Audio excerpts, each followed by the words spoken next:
Assalamualaikum warahmatullahi wabarakatuh. Baiklah, perkenalkan, nama saya Kurniasha Fitri. Saya akan memenuhi aksi nyata asesmen SD dengan modul melakukan asesmen awal pembelajaran. Asesmen adalah upaya untuk mendapatkan data atau informasi dari proses dan hasil pembelajaran untuk mengetahui seberapa baik kinerja mahasiswa, kelas, mata kuliah, atau program studi yang dibandingkan terhadap tujuan, kriteria, capaian pembelajaran tertentu. Setelah diperoleh hasil asesmen, maka dilakukan proses penilaian. Sebelum melanjutkan pembelajaran, guru harus dapat mengetahui apakah murid dapat paham dengan materi sebelumnya. Pembelajaran di kelas harus dirancang dengan mempertimbangkan beberapa hal yang harus diperhatikan oleh seorang guru untuk mengetahui karakteristik dan perkembangan si peserta didik. Hal ini tentunya dilakukan agar pembelajaran yang dijelaskan menjadi pembelajaran yang bermakna. Apakah asesmen diagnostik itu? Penting ya, dari dulu perasaan jarang dibahas. Yuk kita simak sama-sama. Akhir-akhir ini ada sebuah asesmen yang banyak digaungkan dalam dunia pendidikan, yaitu asesmen diagnostik. Asesmen ini bukanlah hal yang baru, tetapi dengan munculnya berbagai kendala dalam dunia pendidikan karena pandemi COVID-19, asesmen ini mulai populer kembali. Apa saja yang membuat banyak sekolah kini mulai menerapkan asesmen diagnostik? Untuk mencapai tujuan tersebut diperlukan asesmen yang disebut dengan asesmen diagnostik. Asesmen diagnostik adalah penilaian yang dilakukan oleh seorang guru dalam pembelajaran, pengenalan spesifik untuk mengenal potensi yang ada dalam diri peserta didik, serta dalam merancang pembelajaran agar sesuai dengan kondisi peserta didik dengan menggunakan gaya belajar.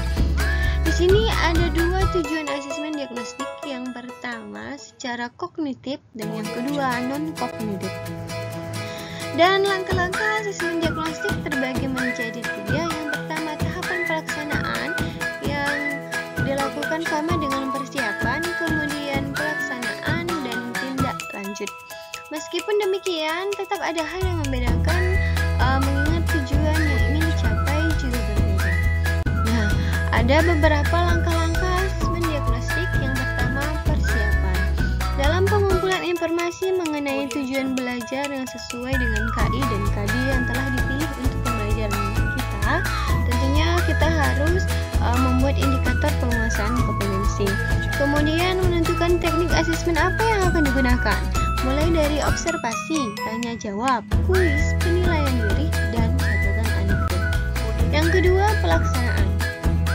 Dalam pengolahan data atau informasi yang telah terkumpul, kita kemudian harus menentukan skor berdasarkan pedoman penskoran mencakup aspek apa saja yang perlu dicapai siswa. Setelah itu, kita interpretasi kata memahami capaian kompetensi yang diharapkan dari penilaian yang dilakukan oleh seorang guru. Setelah itu, tahap terakhir kita membuat kesimpulan yang mencakup hasil pemetaan siswa pada penguasaan materi. Dan yang ketiga yaitu tindak lanjut. Dalam pemberian umpan balik atau tindak lanjut atas hasil interpretasi. Kemudian kita umpan balik terutama terkait proses PJJ yang efektif dan kurang efektif bagi siswa dan orang tua. Kemudian kita lakukan intervensi, dan yang terakhir kita berikan solusi dan tindak lanjut pada pencapaian penguasaan materi oleh siswa. Refleksi ini tentunya kita lakukan untuk membuat siswa menjadi lebih baik dari pembelajaran sebelumnya. Tahapan asesmen yang dilakukan dalam diagnostik kognitif ada beberapa hal. Kali ini saya akan melakukan asesmen awal pembelajaran dengan menggunakan tahapan diagnostik kognitif. Yang pertama, kita buat jadwal pelaksanaan asesmen. Yang kedua, identifikasi materi asesmennya berdasarkan dengan kompetensi dasar yang telah disebutkan. Yang ketiga, susun pertanyaan. Dalam penyusunan pertanyaan ini ada dua pertanyaan sesuai dengan pertanyaan dengan topik 1 kelas di bawah, 2 pertanyaan dengan topik 2 kelas di bawah.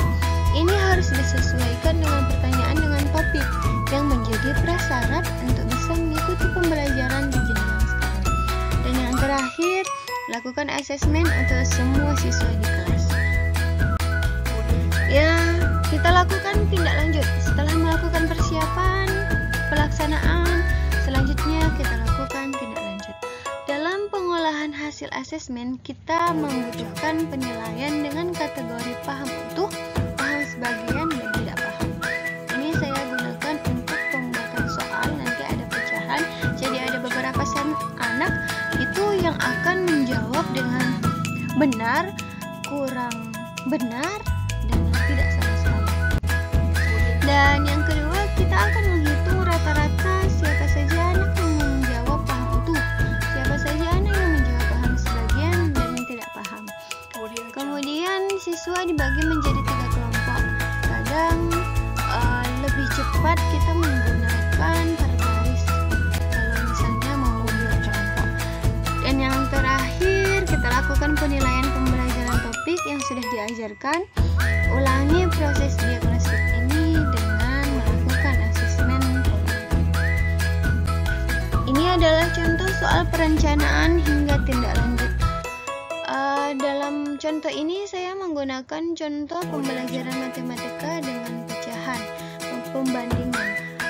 Amatilah yang lebih besar, manakah yang lebih kecil, berilah tanda lebih besar dari atau lebih kecil dari di tempat yang telah tersedia. Sekarang saya menjelaskan kepada anak-anak, sekarang bandingkan 1/2 bagian kue coklat dan 1/3 bagian kue vanila. Manakah yang lebih besar? Anak-anak menjawab 1/2. Manakah yang lebih kecil? Anak-anak menjawab 1/3. Nah, dengan menjawab itu kita bisa melihat ada berapa anak yang paham utuh, paham sebagian, dan yang tidak. Setelah saya lakukan contoh awal asesmen pembelajaran tadi, saya telah menyimpulkan bahwa ada 80% anak yang menjawab dengan benar, dan saya masukkan ke dalam paham utuh.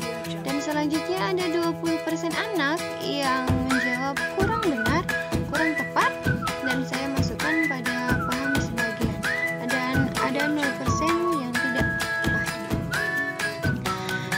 Dalam hal ini tentunya saya mampu membedakan beberapa anak yang tentunya harus lebih dibimbing dengan baik dalam proses pembelajaran, asesmen awal pembelajaran tentunya.